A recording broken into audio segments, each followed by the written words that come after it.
लेकिन सब के सब पराजित हो गए थे।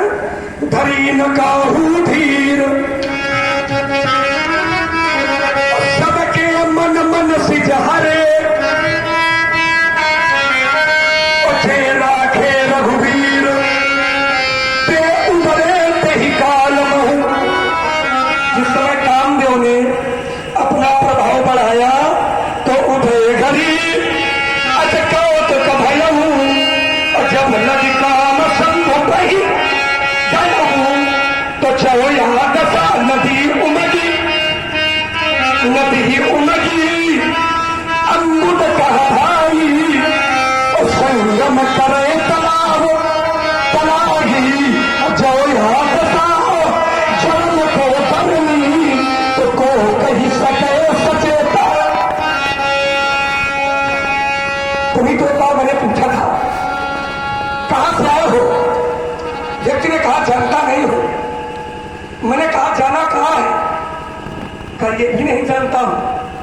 मैंने कहा कैसे व्यक्ति हो, कहां से आए हो, कहां जाना है, आपको जानकारी नहीं है।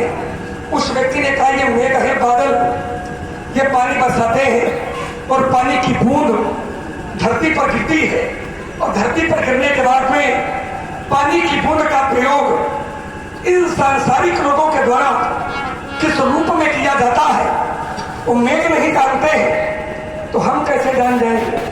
आइए 4 पंक्तियां सभा के बीच में प्रस्तुत है, हृदय में विश्वास है सबको अच्छी लगे।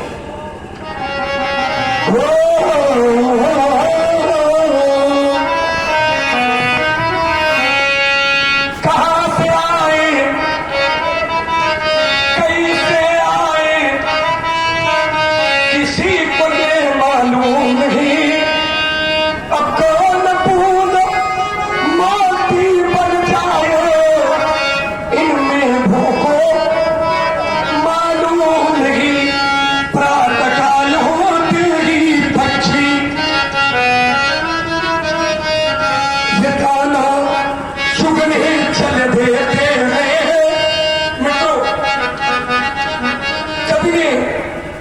पक्षी शब्द का प्रयोग किया, और ये पक्षी कोई और नहीं है, पक्षी का अर्थ हम सभी लोगों से है। प्रातःकाल होता है, हम सभी लोग अपने अपने घरों का त्याग कर देते हैं, परिश्रम करते हैं, और उस परिश्रम के बदले जो हमें धन मिलता है उस धन से हम सभी लोग अपने अपने परिवार का उदर पोषण करते हैं। कवि ने कहा ये प्रातःकाल होते ही पक्षी ये दाना चुगली चल देते हैं, और छोड़ घोंसले में बच्चों को जीवन की नैया खेलते हैं। लेकिन ये प्राण पखेरू कब उड़ जाए।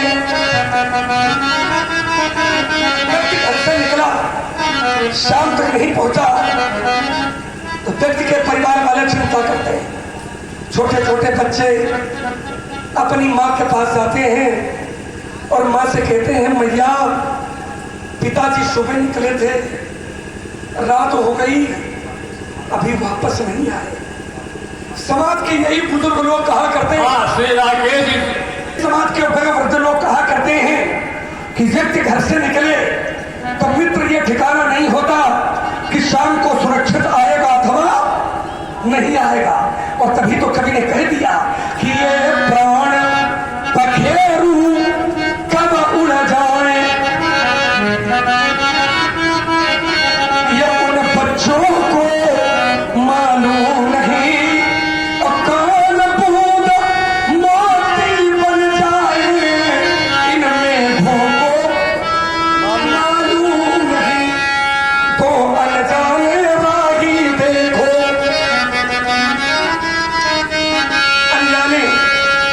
अनजाने कहते हैं अपरिचित को, और राही कहते हैं मार्ग में चलने वाले व्यक्ति को। दो है, और विद्वानों ने पूछा अगर दो है तो दो में कौन कौन है, तो कवि ने कहा कि एक का नाम है वर और दूसरे का नाम है कन्या।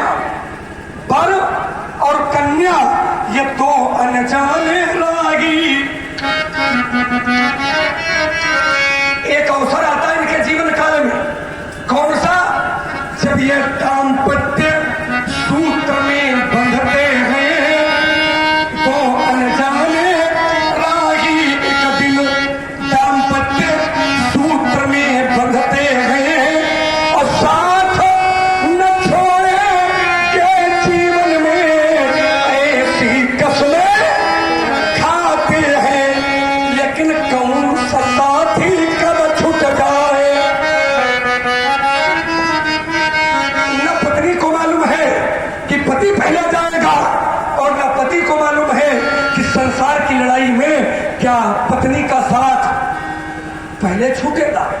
और तभी तो कवि ने कह दिया कि कौन सा साथी कब छूट जाए,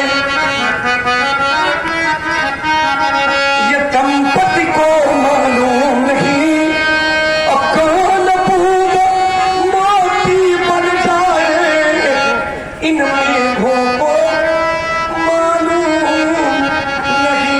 कौन सा साथी कब छुप जाए ये दंपति को मालूम नहीं, इसी का नाम जग है। जा माने जन्म लेना और गा माने गमन करना, इसी का नाम जग है। हाँ प्यार जी कुछ बोलना चाहती है। गई जब नर की, ये नारी पीछे चलने वाली नारी नहीं, ये नारी छूट गई जब नर की, तो प्रियजन इतना ही कर पाए, चार लोग कंधे पर रख कर मरघट तक ले आए। मरघट इसका एक नाम स्मशान घाट भी है, जिसको लोग शमशान घाट भी कहते हैं। शमशान घाट क्यों कहते हैं? क्योंकि इस घाट पर चाहे राजा हुए चाहे लंका हुए, सबकी शान सम है, बराबर है, इसलिए शमशान है। ये नारी छूट गई जब नर की, तो प्रियजन इतना ही कर पाए, चार लोग कंधे पर रख कर मरघट तक ले आए। कौन कौन आता है?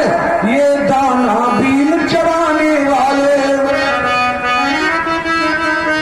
ये दाना बीन चबाने वाले इसी घाट पर आए, स्वर्ण भस्म के खाने वाले इसी घाट पर आए, ये बिना कफन मर जाने वाले इसी घाट पर आए, गगन ध्वजा फहराने वाले इसी घाट पर आए, ये धनवानों के बलवानों के, धनवानों के बलवानों के बड़े बड़े बेटे हैं, पर अंत समय वो चिता के ऊपर चुप होकर चित ये के हैं, सह न सके सिर दर्द कभी, उपचार बहुत करवाए, जब समय आ गया चलने का तो धन्वंतर काम न आए, सावधानियों का चाहे जितना जोड़ा जाए मेला, उस मेले को तोड़ ताड़ कर उड़ता हंस अकेला माँ की गोदी से मरघट तक। क्या बात है व्यास जी, लोग लोग कहते कुछ है और होता कुछ है। क्यों कपिल जी? लोग बताते कुछ है होता कुछ है, क्योंकि उनकी पहुंच वास्तविकता पर नहीं होती है वो बताते हैं। लेकिन स्वयं देख रहे होंगे, सुन भी रहे होंगे कि हम लोग स्वरों का ज्ञान नहीं रखते, हम लोगों को गणित की कोई गायकी का ज्ञान नहीं है, लेकिन एक एक शब्द जहां का कहा वैसे बैठा है, ये विशेषता है। और इसीलिए साधुवाद की आप बात कहें, माँ की गोदी से मरघट तक कितनी है ये दूरी, जिसको तय करने में सबने उम्र लगा दी पूरी, किसी कवि ने इस शरीर को, किसी कवि ने इस शरीर को कंचन काया नाम दिया है, उस कवि ने इस शरीर पर कसकर व्यंग किया है। व्यंग क्या है? उसने कहा कि यह शरीर सोने का है। अगर यह शरीर सोने का होता तो जो स्वर्ण भस्म होती है बड़ी मूल्यवान होती है, जो सोने की राखी होती है बड़ी मूल्यवान होती है। अगर ये शरीर सोने का है तो इसकी भी राखी का मूल्य होना चाहिए, लेकिन इस शरीर की राखी का कोई मूल्य नहीं है। यही उस कवि ने इस शरीर पर व्यंग किया है। किसी कवि ने इस शरीर को